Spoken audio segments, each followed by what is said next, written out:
مسجدوں کی آبادی کی فکر ان لوگوں کو ہوتی ہے جن کے سینوں میں ایمان بسا ہو، جنہیں آخرت کے دن پر 100% یقین ہو، اور جو نماز کی اہمیت کو سمجھتے ہوں۔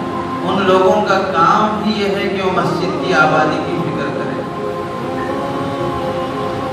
اور دوسری جگہ اللہ تعالیٰ مسجدوں میں آنے سے روکنے والوں کے سلسلے میں فرماتے ہیں وَمَنْ أَظْلَمُ مِمَّن مَّنَعَ مَسَاجِدَ اللَّهِ أَن يُذْكَرَ فِيهَا اسْمُهُ وَسَعَىٰ فِي خَرَابِهَا۔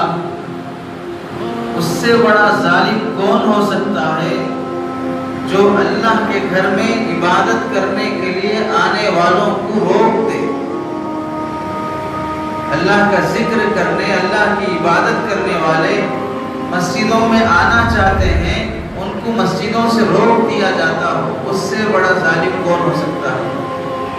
آگے آیت میں اللہ نے فرمایا لَهُمْ خِزْيٌ فِي الدُّنْيَا وَلَهُمْ فِي الْآخِرَةِ عَذَابٌ عَظِيمٌ۔ ایسے لوگوں کے لیے جو مسجدوں کو لوگوں کو آنے سے روکتے ہیں، دنیا میں ذلت و رسوائی ہوگی، اور آخرت کے دن بڑا ہی دردناک عذاب ہوگا، بڑا سخت عذاب ہوگا۔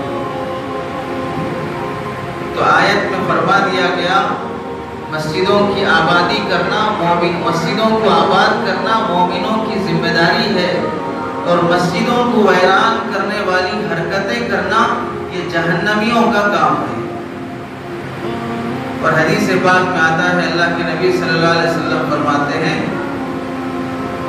احب البلاد الی اللہ مساجدها، شہروں میں سب سے زیادہ محبوب جگہ، پسندیدہ جگہ اللہ کی وہ مسجدیں ہیں۔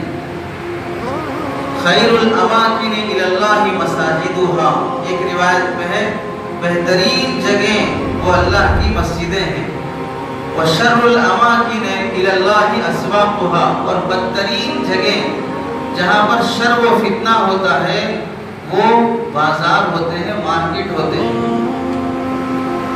اور ایک حدیث میں اللہ کے نبی صلی اللہ علیہ وسلم نے فرمایا جب کسی بندے کو تم مسجد آتا جاتا دیکھو تو نماز قائم کرنے کے لیے، اللہ کی عبادت کرنے کے لیے مسجدوں کو آنے جانے کی پابندی اور اہتمام کرتا ہے، تو ایسے آدمی کے بارے میں تم لوگ گواہی دو کہ وہ مسلمان ہے۔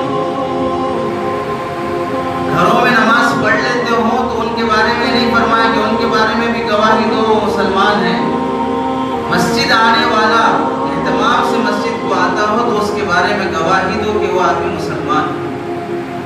اور ایک حدیث میں اللہ کے نبی نے فرمایا جو آدمی مسجد میں روشنی کرے گا، مسجد میں چراغ جلائے، مسجد کی ضروریات کا انتظام کرے، تو اللہ کے نبی فرماتے ہیں جو مسجد میں اندھیرے کو دور کر دے اور روشنی کا انتظام کر دے، اللہ اس کی قبر کو روشن کر دیتے ہیں۔